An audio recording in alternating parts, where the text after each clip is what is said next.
ఎంతో ఆరోగ్యకరమైనటువంటి కరివేపాకు పచ్చడిని ఏ విధంగా చేసుకోవాలో చూద్దాం. ముందుగా కరివేపాకుని 2 టైమ్స్ కడిగేసి నీళ్ళేమీ లేకుండా ఆరబెట్టుకోవాలి. ఇప్పుడు స్టవ్ అంటించుకుని వెడల్పాటి బాండి పెట్టుకున్న తర్వాత 2 టేబుల్ స్పూన్ వరకు ఆయిల్ హీట్ అయిన తర్వాత ఇందులో మినపప్పు అలాగే పచ్చిశనగపప్పు కూడా వేసుకుని దోరగా వేగిన తర్వాత ధనియాలు కూడా వేసుకుని దోరగా వేగనివ్వాలి. అలాగే ఎండుమిర్చి అలాగే వెల్లుల్లి కూడా వేసుకుని దోరగా వేగిన తర్వాత ఒక ప్లేట్లోకి తీసుకుని చల్లారనివ్వాలి.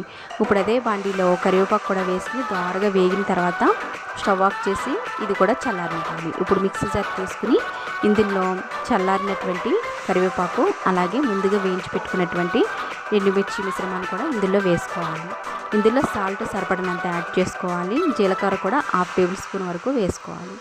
వేసుకుని మిక్సీ పట్టుకోవాలి. ఇప్పుడు స్టవ్ అంటించి వెడల్పాటి బాండి పెట్టుకున్న తర్వాత ఒక ఉల్లిపాయ దోరగా వేగిన తర్వాత ఇప్పుడు మిక్సీ పట్టుకున్న మిశ్రమంలో వేసేసుకుని చింతపండు గుజ్జు కూడా వేసుకుని మిక్సీ పట్టుకోవాలి.